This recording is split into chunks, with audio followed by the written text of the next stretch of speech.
इंदौर के retail garments व्यापारी association ने ऑनलाइन फ्रॉड के खिलाफ उठाई मुहिम। व्यापार में यूपीआई पेमेंट को किया प्रतिबंधित। इंदौर के रिटेल गारमेंट्स व्यापारी यूपीआई पेमेंट से व्यापार नहीं करेंगे। पिछले कुछ समय से यूपीआई पेमेंट के जरिए कई फ्रॉड मामलों में हुई धोखाधड़ी के कारण उनके कई व्यापार के अकाउंट फ्रीज कर दिए गए थे।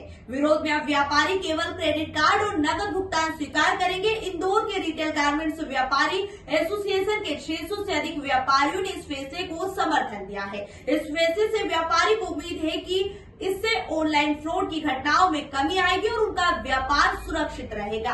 एसोसिएशन ने सरकार से इस मुद्दे पर सख्त कदम उठाने की मांग की है। ऑनलाइन भुगतान के सिस्टम में सुधार करने और सुरक्षित लेनदेन का माहौल देने के लिए सरकार को कदम उठाने चाहिए। जब तक सरकार की ओर से इस संबंध में कोई ठोस रणनीति तैयार कर इसका उपाय नहीं निकाला जाता है, तब तक वहां यूपीआई पेमेंट पर व्यापार नहीं करेंगे।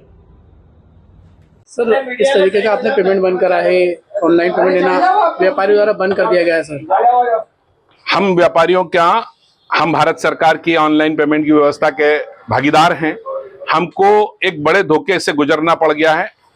इन सब चीज के चलते हमको दिक्कतें पैदा हुई और दिक्कतों में हमने अपने आप को एक बड़ी मुसीबत में डला हुआ एहसास कर रहे हैं। तो हमको लगता है कि हमें कहीं ना कहीं भारत सरकार का ध्यान आकर्षण कराना पड़ेगा। इसलिए हम लोगों ने यूपीआई पेमेंट को बंद कर दिया है। हम लोग क्रेडिट कार्ड और कैश के बिजनेस की तरफ बढ़ने लगे हैं।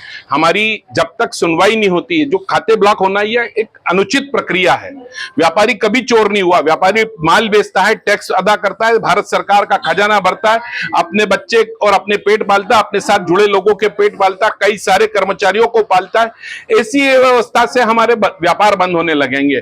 खाते बंद करना नीतिगत नहीं है। खाते, चोर को पकड़ना चाहिए, चोर के व्यापार करने वाले को चोर मान लिया जाए, ये कतई नहीं होना चाहिए। कब से पेमेंट बंद किया गया है? ये अभी 5-6 दिनों से हमारे पास एक शिकायतें आने लगी है। 20-25 व्यापारियों के खाते बंद हुए हैं।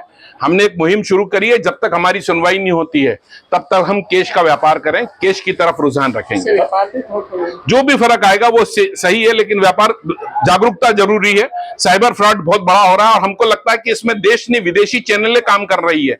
इस देश की आर्थिक उन्नति को तोड़ने का प्रयास हो रहा है और इस देश को विश्व गुरु बनने से रोकने के लिए विदेशी ताकतें काम कर रही है। तो कहीं ना कहीं हमें अभी अपने व्यापार को भी बचाना है और देश को भी बचाना है। अक्षय जैन, अध्यक्ष इंदौर रिटेल गारमेंट एसोसिएशन।